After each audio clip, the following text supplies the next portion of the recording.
राष्ट्र सर्वप्रथम, राष्ट्र सर्वप्रथम, राष्ट्र सर्वप्रथम, राष्ट्र सर्वप्रथम। राष्ट्र सर्वप्रथम की बात कार्यक्रम में आप सभी राष्ट्रवासियों का हार्दिक स्वागत है।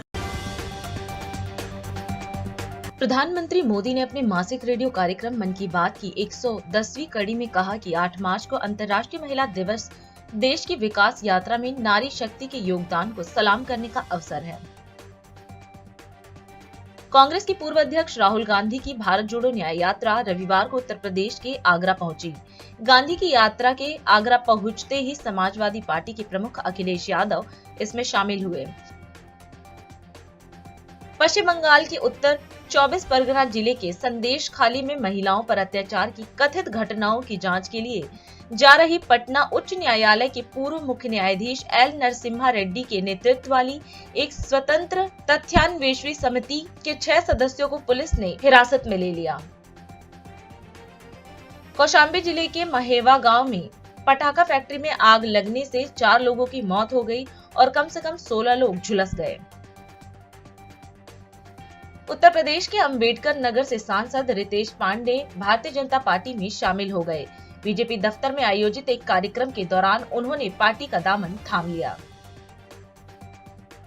प्रधानमंत्री नरेंद्र मोदी ने कहा कि आगामी लोकसभा चुनाव के मद्देनजर आकाशवाणी के मासिक रेडियो कार्यक्रम मन की बात का अगले 3 महीने प्रसारण नहीं होगा।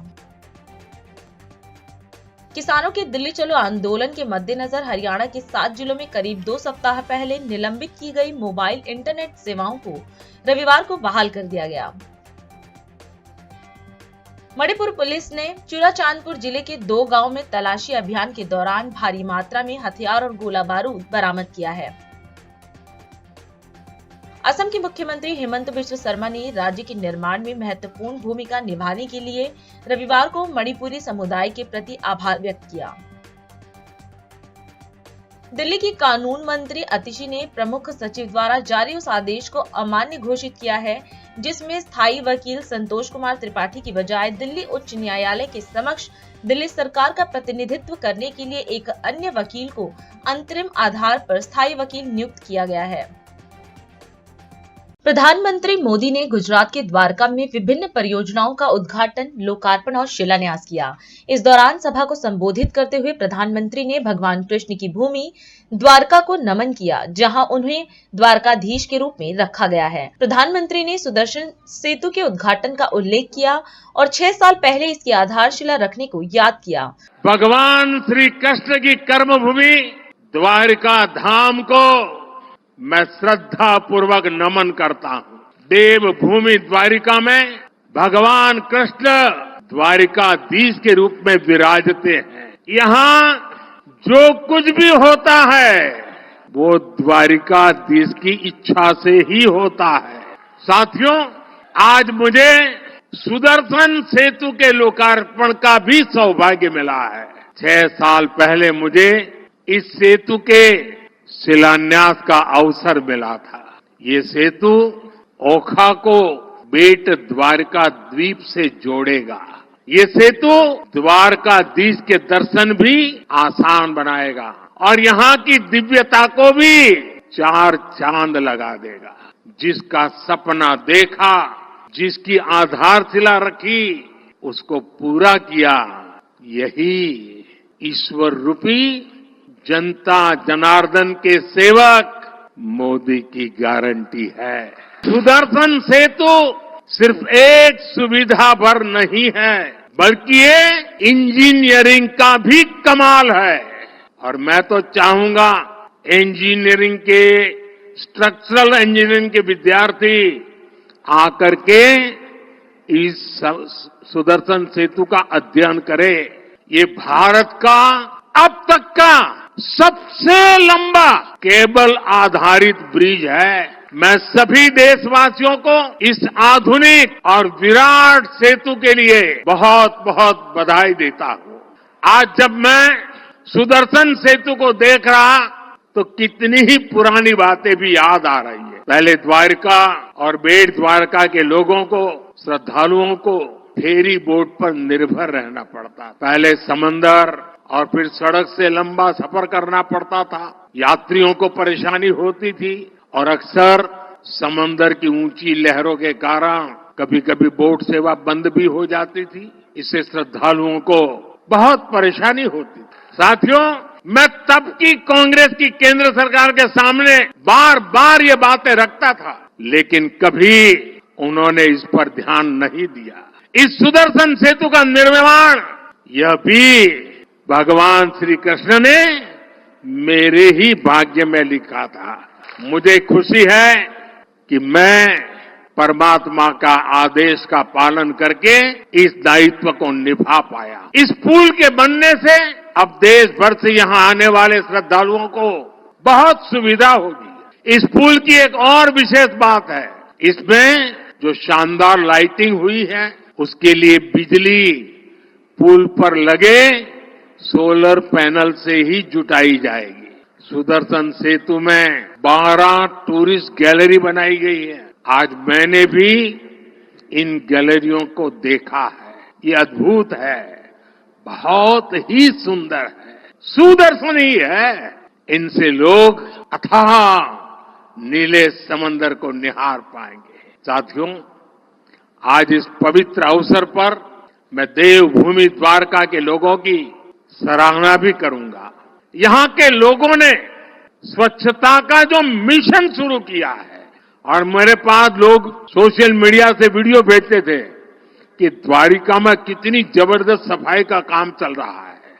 साथियों, जब मैंने देशवासियों को नए भारत के निर्माण की गारंटी दी थी, आज देखिए लोग नया भारत अपनी आंखों से बनता हुआ देख रहे हैं। मुझे विश्वास है आने वाले वर्षों में पूरा सौराष्ट्र, पूरा गुजरात सफलता की नई ऊंचाई पर पहुंचेगा।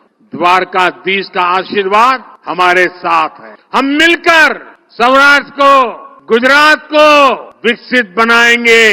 गुजरात विकसित होगा, भारत विकसित होगा।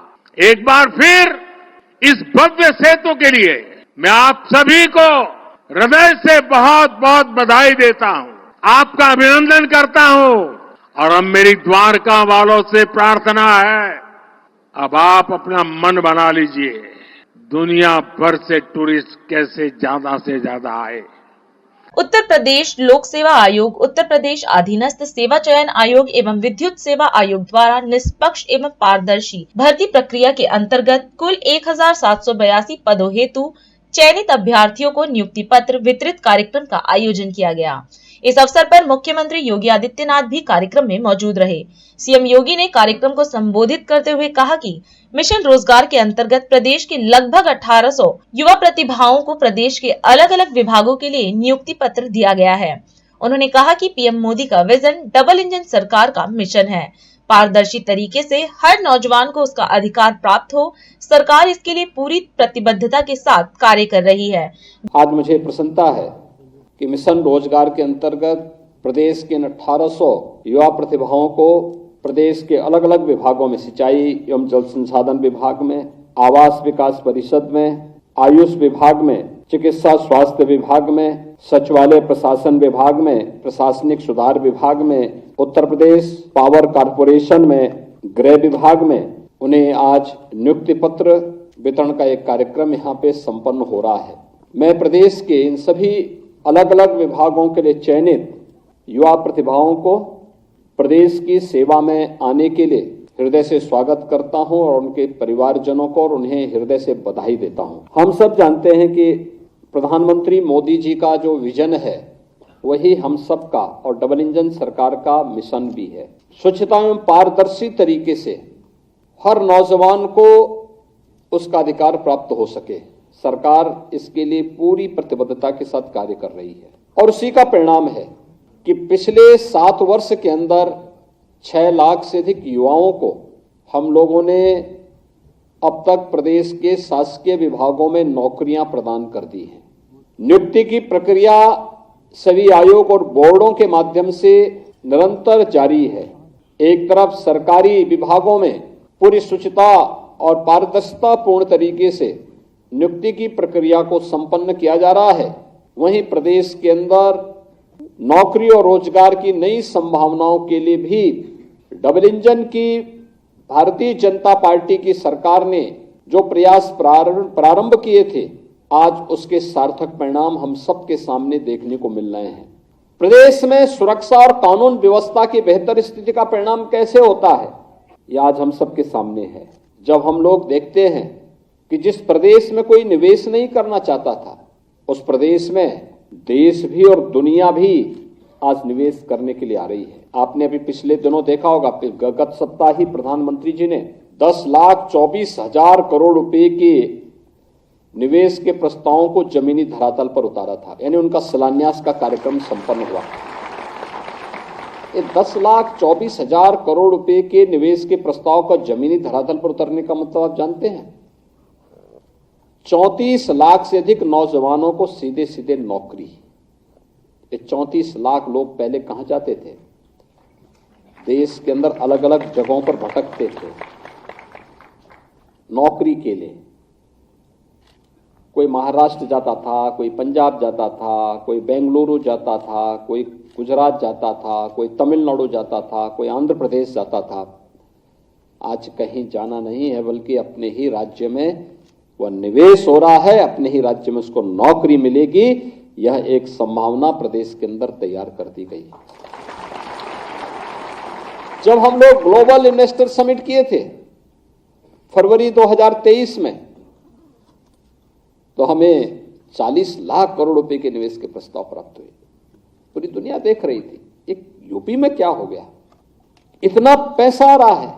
थोड़ी भी शासन प्रशासन की कार्य पद्धति बदल जाए, ईमानदारी पूर्ण तरीके से वो कार्य करना प्रारंभ कर दे, तो कैसा सर्वांगीण विकास के रास्ते खुलते हैं। आज के इस अवसर पर मैं एक बार फिर से, जो पिछले हम लोगों ने अलग अलग समय में इस प्रकार के नियुक्ति पत्र के वितरण के कार्यक्रम किए, मुझे प्रसन्नता है कि हम लोगों ने यहाँ पे जल संसाधन विभाग के ही 1438 अभियंताओं को, नियुक्त जूनियर इंजीनियर को हम लोगों ने यहाँ पे उत्तर प्रदेश लोक सेवा के द्वारा चयनित थे, उनको भी नियुक्ति पत्र यहीं पे जारी किया। प्रवक्ता और सहायक अध्यापक के माध्यमिक शिक्षा के थे 436 को, इनको 2021 में हम लोगों ने नियुक्ति पत्र प्रदान किया। यानी कुल मिलाकर के हमने पिछले 1-1.5 वर्ष के अंदर 62,000 से अधिक ये सरकारी नियुक्ति फिर से उत्तर प्रदेश के युवाओं को प्रदान किया है। आज के इस अवसर पर जो 1800 अलग अलग विभागों से जुड़े हुए प्रदेश के हमारे युवा प्रतिभा हैं, जिन्हें आज नियुक्ति पत्र प्रदान किया जा रहा है, इन सब को मैं एक बार फिर से हृदय से बधाई देता हूं और विश्वास व्यक्त करता हूं कि आप सब बेहतर प्रदर्शन करके अपने आप को साबित करेंगे। आप सबके प्रति, आपके परिवारजनों के प्रति मेरी मंगलमय शुभकामना है। धन्यवाद। जय हिंद। उत्तराखंड के मुख्यमंत्री पुष्कर सिंह धामी ने देहरादून में प्रधानमंत्री मोदी के मन की बात कार्यक्रम के उपरांत जनता को संबोधित किया। सीएम ने कहा कि देहरादून में प्रधानमंत्री के मन की बात कार्यक्रम का 110वां संस्करण सुनने का अवसर मिला। आज के कार्यक्रम में प्रधानमंत्री ने महिला सशक्तिकरण, प्राकृतिक खेती, ड्रोन, वन्य जीव संरक्षण जैसे विभिन्न महत्वपूर्ण विषयों पर चर्चा की। साथ ही उन्होंने चुनाव आयोग द्वारा चलाए जा रहे कैंपेन मेरा पहला वोट देश के लिए के अंतर्गत पहली बार मतदान करने वाले युवाओं से रिकॉर्ड संख्या में मतदान करने की भी अपील की है। मैं सबसे पहले तो आज पूरे देश में ही नहीं, पूरे विश्व में सुने जाने वाले रेडियो कार्यक्रम मन की बात के इस एपिसोड को आप सब लोगों ने बहुत ही ध्यान से यहाँ पर सुना है। मैं देख रहा था कि जब प्रधानमंत्री जी अपनी बात कह रहे थे तो बिल्कुल पिन ड्रॉप साइलेंट यहाँ पर था। इतने ध्यान से आप लोगों ने मन के एपिसोड को सुना। इसको सुनने के लिए मैं अपनी तरफ से आप सबका धन्यवाद करता हूँ। आप सभी ने आदरणीय प्रधानमंत्री जी के जो ओजस्वी विचार हैं, उन ओजस्वी विचारों को सुना और आपने देखा किस प्रकार से आज प्रधानमंत्री जी ने अलग अलग प्रकार से मन की बात में अनेक विषयों को हमारे सामने रखा।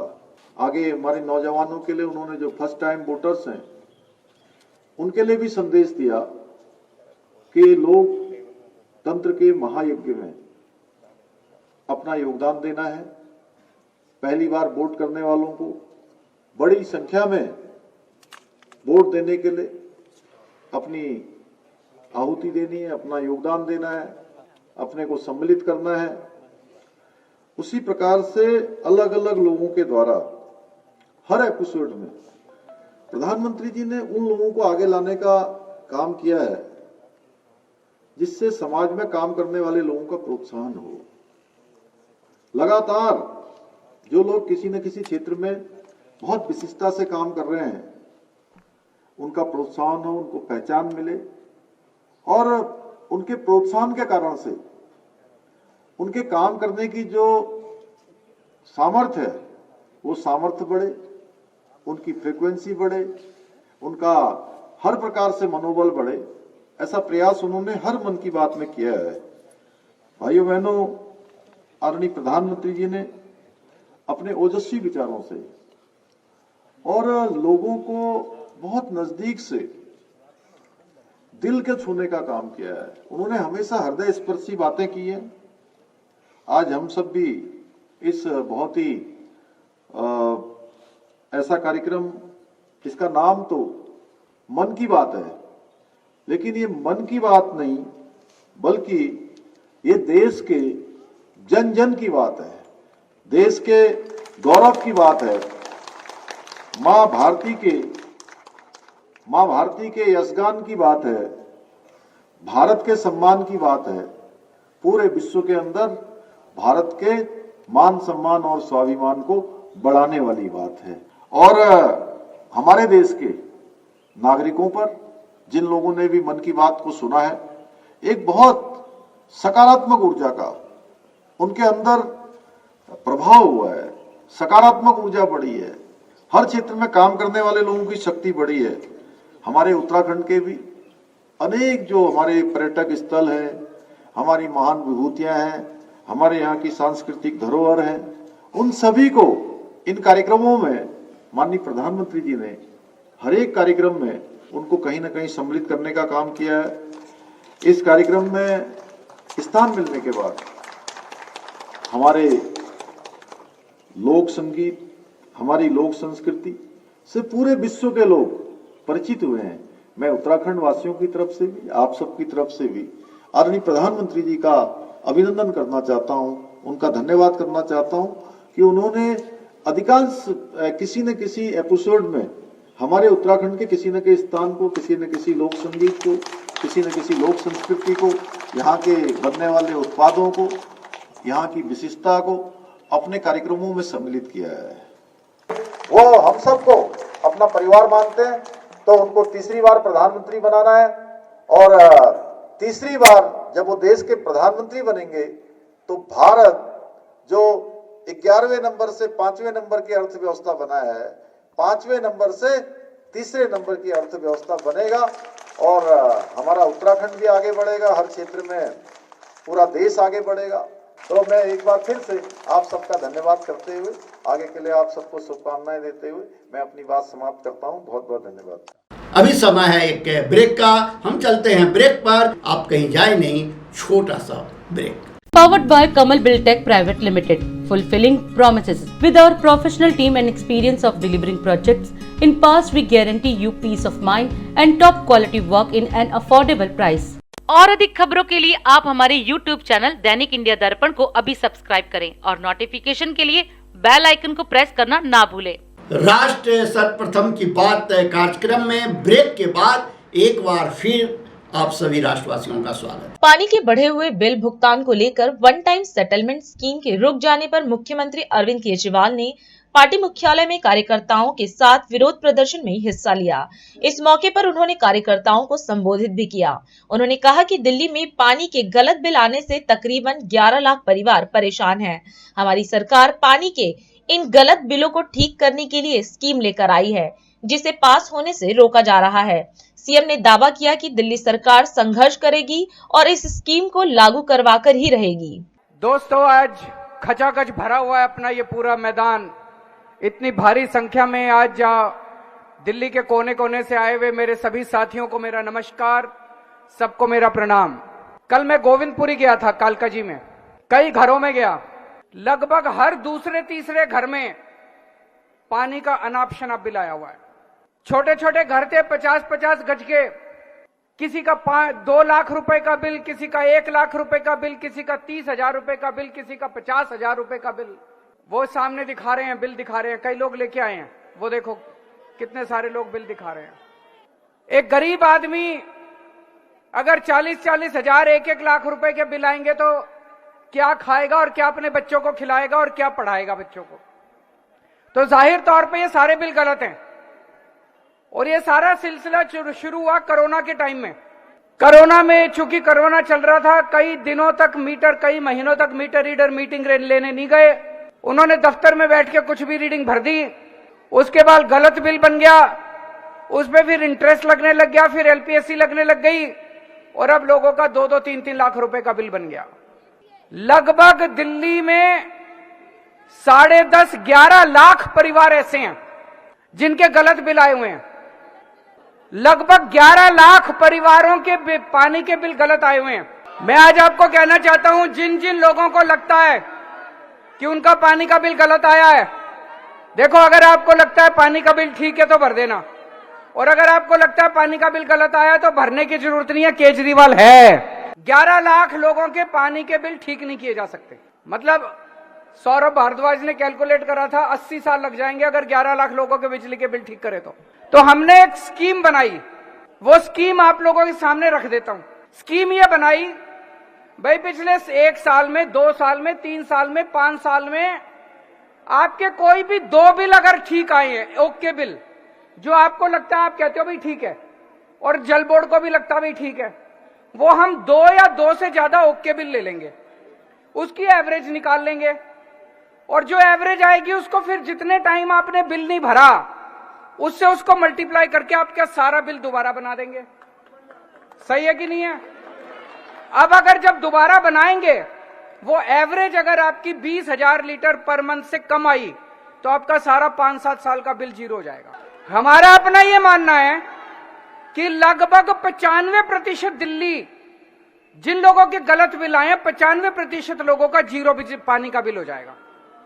होना भी चाहिए, हक है आपका, पॉलिसी है सरकार की, भाई पॉलिसी है भाई, फ्री बिजली देंगे, फ्री पानी देंगे, होना भी चाहिए, गलत थोड़ी है। ये जो बिल आए हैं ये गलत आए हैं, ये इतनी बढ़िया स्कीम लेके आए, दिल्ली जल बोर्ड ने ये स्कीम पास कर दी। दिल्ली जल बोर्ड ने 13 जून 2023 को ये स्कीम पास कर दी। अब ये स्कीम कैबिनेट ने पास करनी है। अगर पूरी दिल्ली किसी चीज से दुखी है, उसका समाधान निकल रहा है, बीजेपी अगर जिम्मेदार पार्टी है उसको उसका साथ देना चाहिए। कल जब मैं गोविंदपुरी में गली गली में घूम रहा था, घर घर में जा रहा था, लोग सब जगह एक ही कह रहे थे, जी भरोसा आप ही के ऊपर है, जी भरोसा आप ही के ऊपर है, आप ही ठीक कराओगे इनको। तो दोस्तों, पहली चीज, ये पानी के बिल भी ठीक करा के रहूंगा, आप चिंता मत करना, आपका बेटा जिंदा है। केजरीवाल बहुत प्यार करता है आप लोगों को, केजरीवाल आपका बेटा है, केजरीवाल बहुत प्यार करता है दिल्ली वालों आपको। आपके ये बिल भी ठीक करा के रहूंगा, जैसे आज तक दूसरे सारे काम कराए थे वैसे सारे काम कराऊंगा। एक बस आप लोगों से गुजारिश है, इस बार देखो, मैं कोई मजाक नहीं कर रहा, इस बार अगर सातों के सातों सांसद इंडिया गठबंधन के आ गए, भाई साहब ये एक सुरक्षा कवच बन जाएगा दिल्ली के चारों तरफ। संसद के अंदर हमारी तूती बोलेगी, दिल्ली की आवाज उठेगी संसद के अंदर।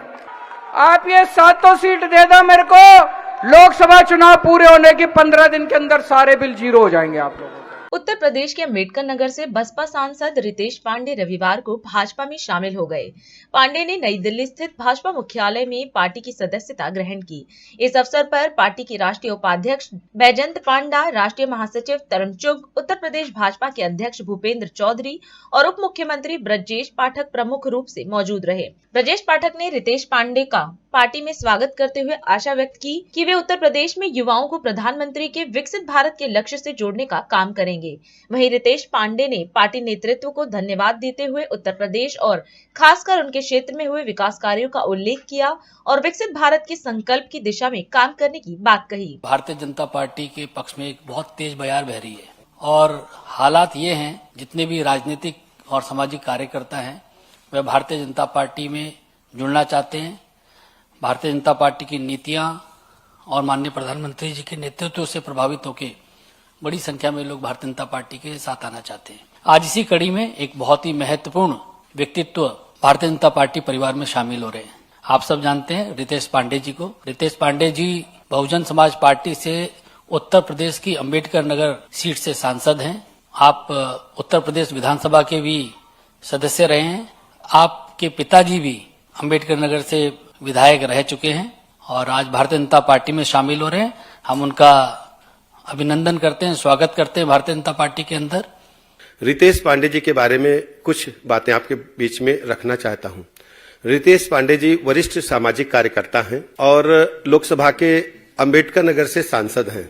इससे पहले आपने मैनेजमेंट की डिग्री हासिल की है, मेधावी छात्र रहे हैं। बाल्यकाल से ही आपका जीवन सामाजिक कार्यों के साथ साथ पढ़ाई में लगा और अपने पिताजी श्री राकेश पांडे जी जो अभी वर्तमान में उत्तर प्रदेश विधानसभा के सदस्य हैं और पूर्व में लोकसभा के भी सदस्य अंबेडकर नगर से रह चुके हैं, उनके साथ काम करते करते सामाजिक गतिविधियों में हिस्सा लेते लेते आप लोकप्रिय होते गए और अंबेडकर नगर से सांसद चुने गए। रितेश पांडे जी के संबंध में ये विशेष उल्लेखनीय बात यह है, माननीय प्रधानमंत्री नरेंद्र मोदी जी ने जिस ढंग से सबका साथ सबका विकास सबके विश्वास के आधार पर देश और प्रदेश में काम किया और विकसित भारत की संकल्पना रखी, तो उत्तर प्रदेश का चतुर्मुखी विकास, देश का चतुर्मुखी विकास जिस गति से हो रहा है और विकसित भारत के साथ चलने के लिए रितेश पांडे जी ने तय किया। माननीय प्रधानमंत्री नरेंद्र मोदी जी की अगुवाई में, उनके मार्गदर्शन में देश के लाखों नौजवान, करोड़ों नौजवान आज माननीय मोदी जी को अपना नेता मानते हुए उनके साथ काम करने के लिए तैयार हैं।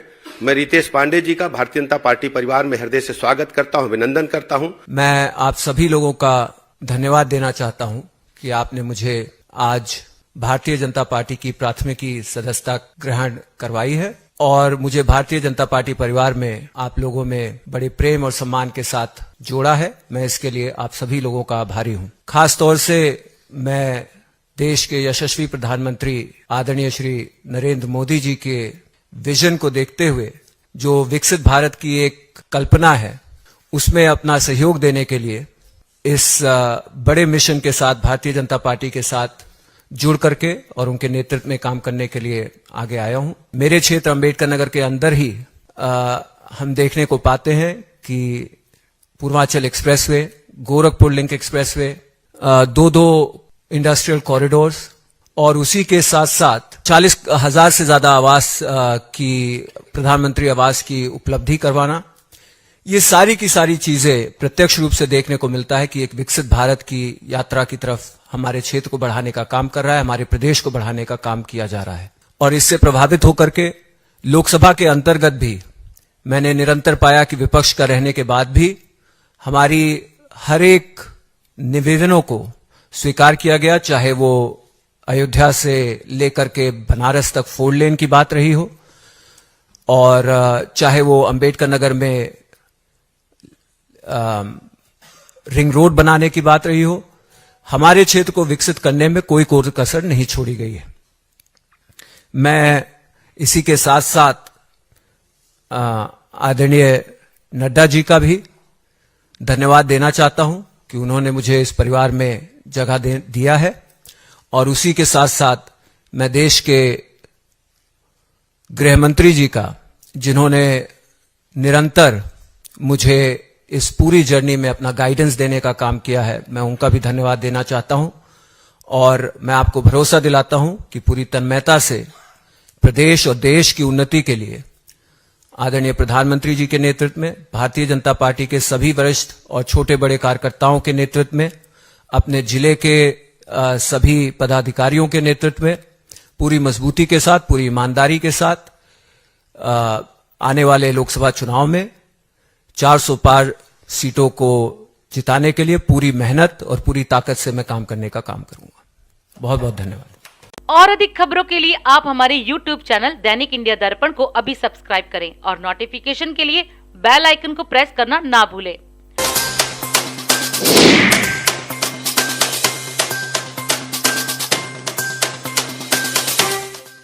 आज हम इस कार्यक्रम में आपसे विदा लेते हैं। आप अन्य खबरों के लिए बने रहे।